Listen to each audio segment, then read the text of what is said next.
alaikum, dear viewers, and welcome to our Learn Arabic show.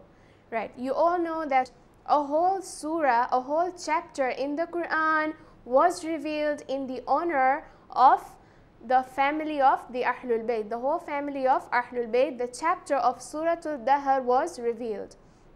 Now, why was it revealed for the Ahlul Bayt? Because it was during the month of Ramadan, okay, during iftar, okay, the whole family of the Ahlul Bayt, they were having iftar, and suddenly a beggar knocks on the door. So a beggar knocks on the door, and of course, what they did, they gave away all their food to the beggar, and it was the month of Ramadan. They fasted the whole day. During iftar, a beggar comes and knocks your door. What would you do? Would you give away all your food to the beggar? You wouldn't, right? But the kindness that they showed towards the poor by giving away all their food, Allah loved this act so much that He revealed a whole chapter in the Quran for them, in their honor. So we'll look at Surah al-Dahr. It is Surah number 76. And open your Qurans to Surah 76, verse number 9.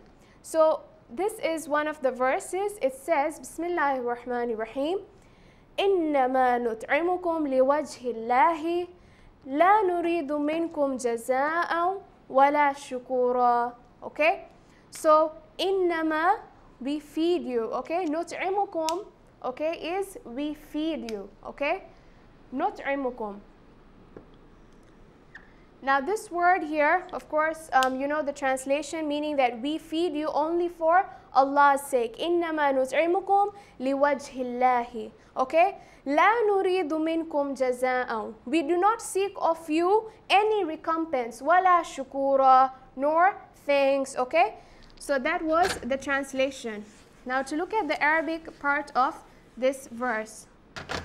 Now نُطْعِمُكُمْ is actually broken down into three particles, right? So nut'imukum, we have the word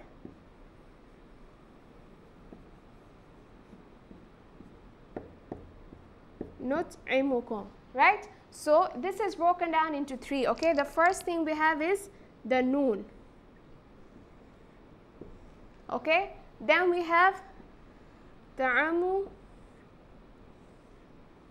then we have kum. Okay, so this word you notice here is actually broken up into three: noon, the ta, the tu'imu, and kum.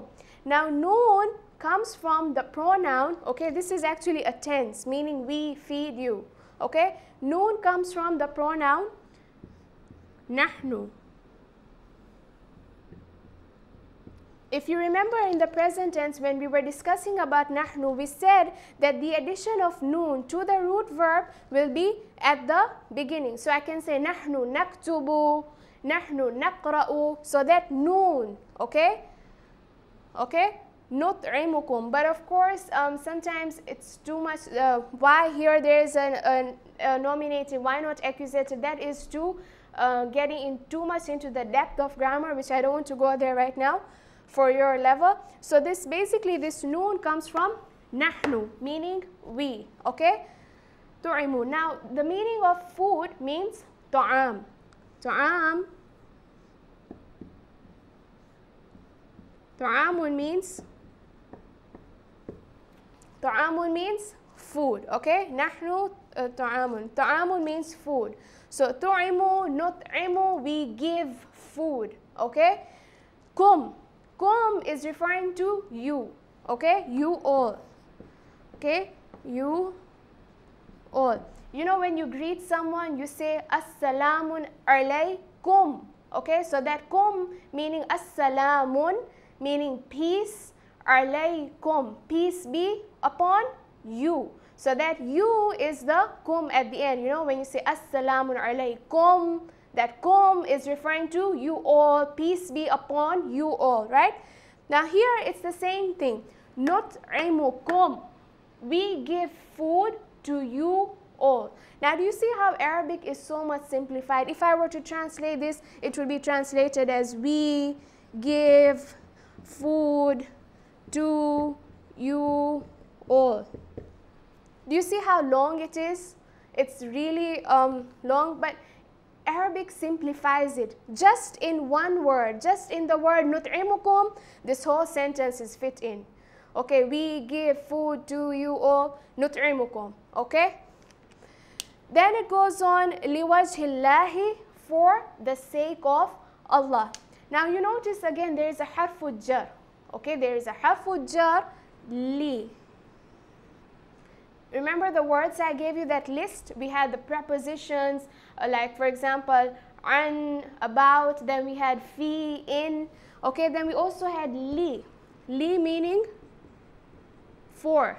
Okay, so because of the harful jar, because of those, it comes under the category of those letters. If they proceed after a noun, of course the noun will carry a kasra. That's why you say here is also kasra, liwajhillahi.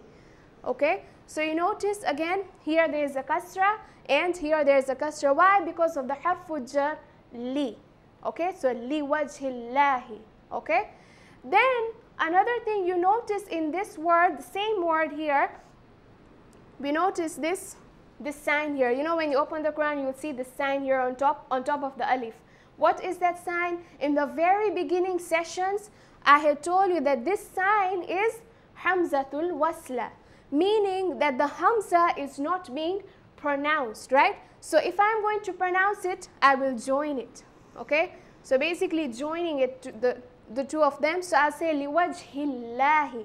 I will not say liwajhi Allahi. No. Why? No, I'm not going to break this up into two. I'll just join them. Why? Because of the hamzatul wasla, of course, which is the silent. So I will not say liwajhi Allahi. When I recite, I will recite it as liwajhillahi. I'm going to join it, and of course this is silent. La nuridu. Okay, la means no. Okay, if I ask you something, you want to say no, la, meaning to negate. Okay, la means no, not. Anything you're trying to negate, anything means la. Then we have nuridu. Okay, nuridu actually comes from, you know, nuridu means we don't want. Okay, of course this is the not, this is the negation. Uridu, I want. Okay, it's a tense. So if I want to say we want, nuridu. If I want to say we don't want, la nuridu. If I want to say we want, nuridu. We don't want, la nuridu.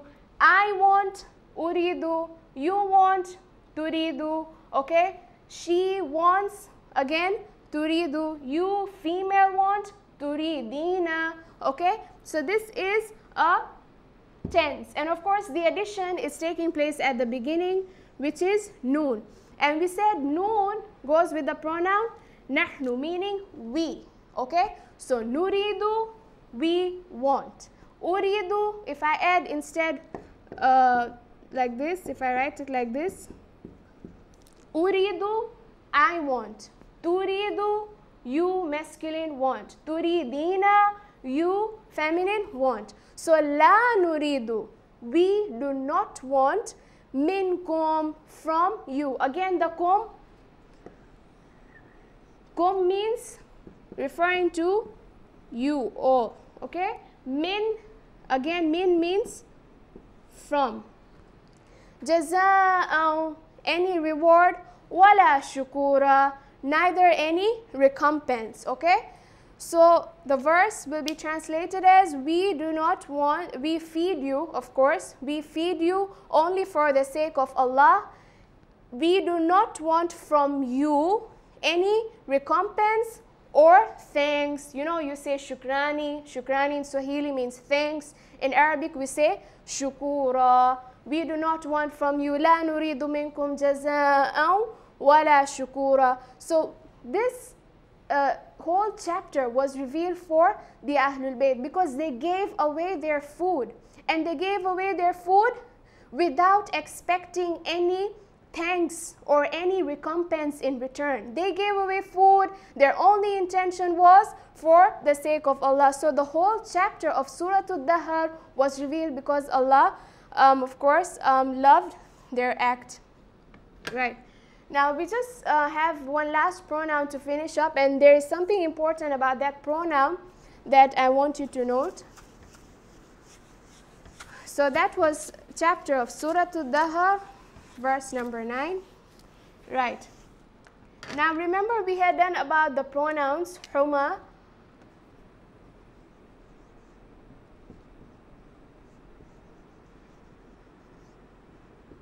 we had done about the Huma. We said Huma masculine and there is Huma feminine, right? Huma, they two masculine.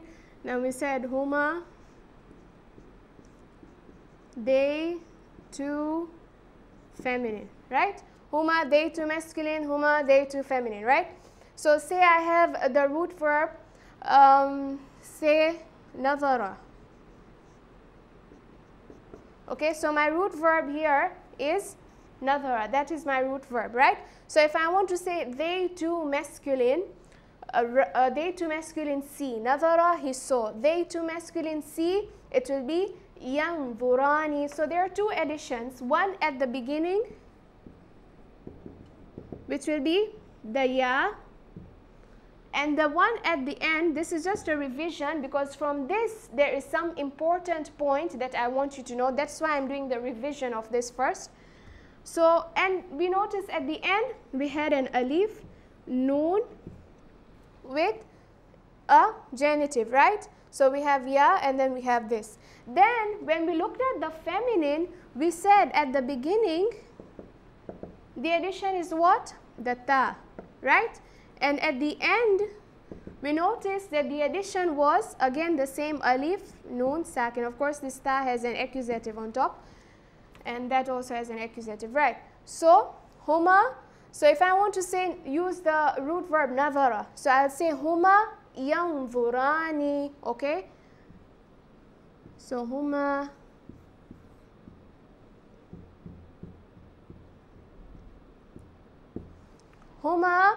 yanzurani, they two masculine see, okay, mudhakkar.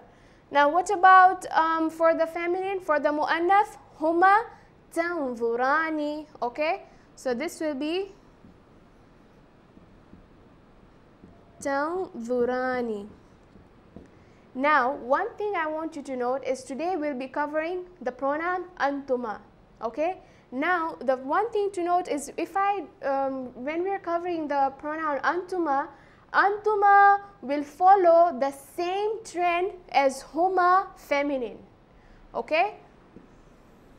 Antuma will follow the same trend as Huma feminine, not Huma masculine, not Huma mudhakkar. It will follow the same trend as Huma muannath. So look at the trend. Look what I have added at the beginning. What have I added at the end? How is the result of the verb? Okay, because now we are going to discuss antuma. Antuma means you two masculine, and antuma will follow the same trend as Huma, they two feminine, okay?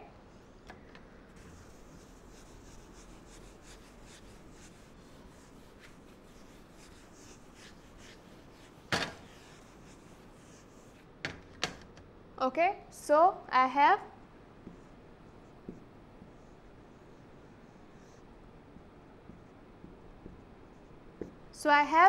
antuma. Antuma meaning you two masculine. Okay, so I said antuma will follow the same trend as Huma, but Huma feminine, Huma muannath, feminine, okay? They two feminine. So both of them will follow the same trend. So I can say antuma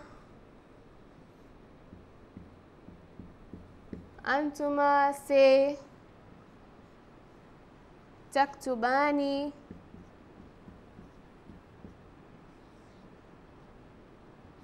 antuma taktubani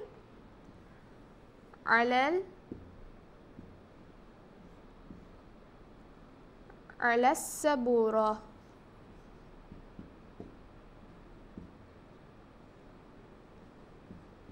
Okay, Antuma taktubani ala saburah, meaning you two masculine write on the blackboard. Okay, so this is you two masculine, but I can also say Huma.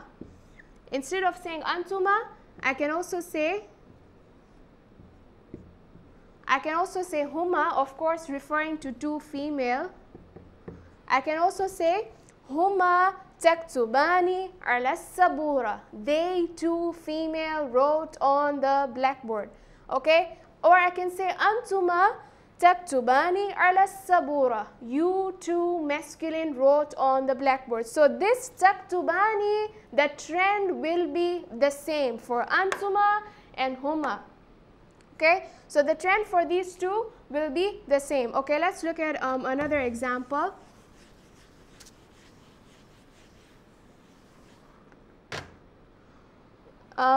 Say I have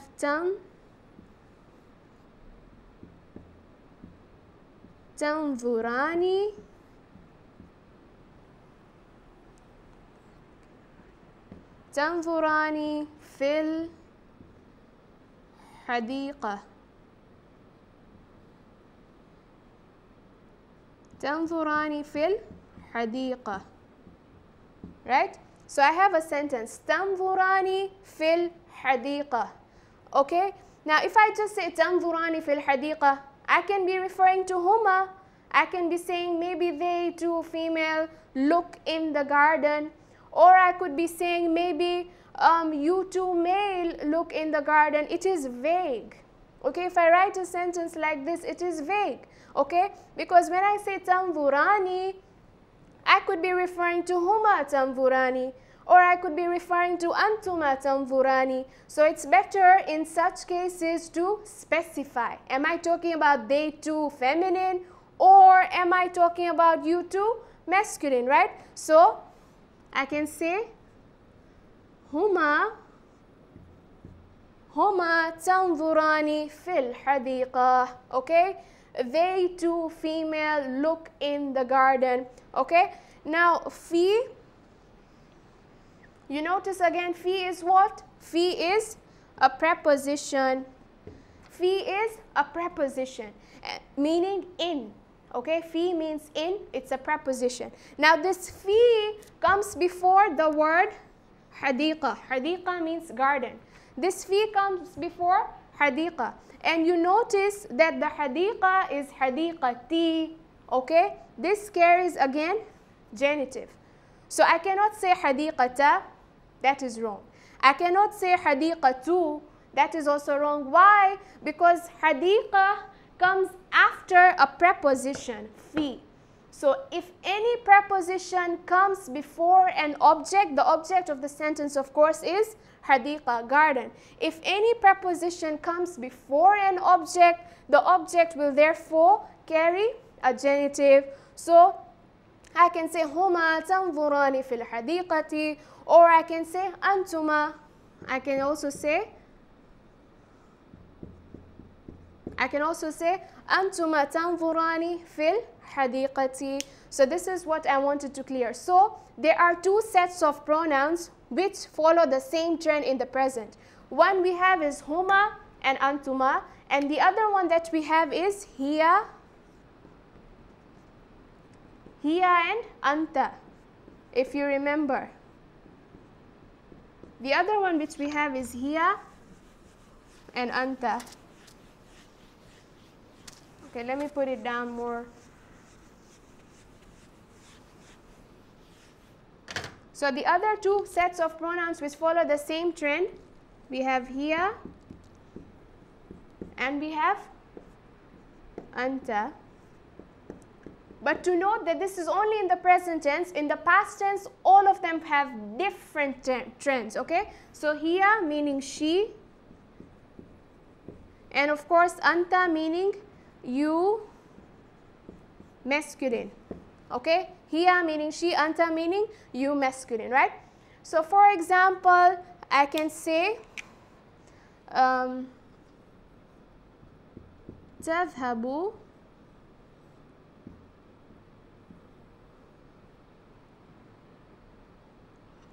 تذهب الصبي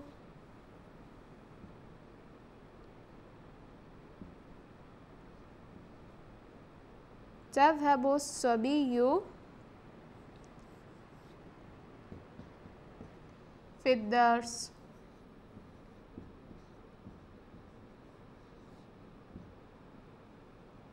Okay, I can say تذهب الصبي في الدرس. Okay, now this تذهب, I could be saying, referring to هي تذهب. Okay, because صبي is not very obvious if it's a masculine child or feminine, or I could be referring to أنت. Okay, so I can say أنت تذهب الصبي في الدرس. Again here you notice genitive. Why? Because it's been preceded by the preposition في. Okay, so تذهب الصبي في الدرس. Okay, so I could be referring to he or I could be referring to she. But if I specify, instead of saying صبي, if I say طفل,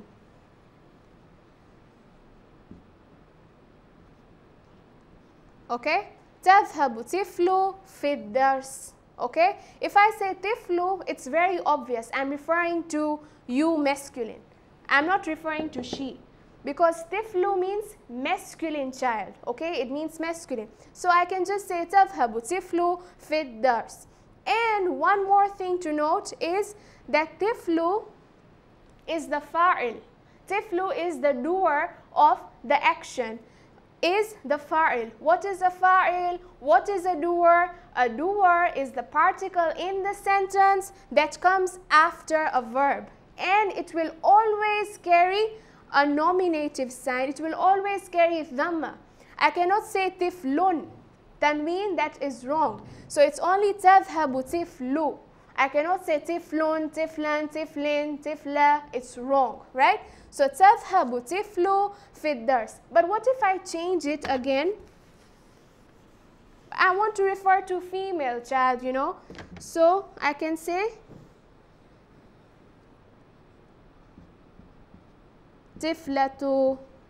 Okay, now what have I done here? I have added ta marbuta. And you know, remember in our very beginning sessions, I had told you that ta marbuta in most cases, of course there are a few special cases where it's also used for masculine, but in most cases it refers to feminine. It denotes feminine. So if I say tiflatu, I mean female child. If I say tiflu, I mean male child. But if I say tiflatu, I mean female child. So تذهب طفلة في الدرس. Okay? That means, of course, the female child goes in the class. Okay? So this covers up our session for today. Alhamdulillah, we have already covered, we have finished all the past tense, all the fi'lul mudari. So if you do a little more of a revision, and inshallah we shall be proceeding with more other further topics which we'll be covering up. Of course, I have not forgotten, we still have the command tense to complete as well. So inshallah we'll meet in our next session. Wa akhiru da'wana and alhamdulillahi rabbil alameen. Thanks for listening and have a nice day.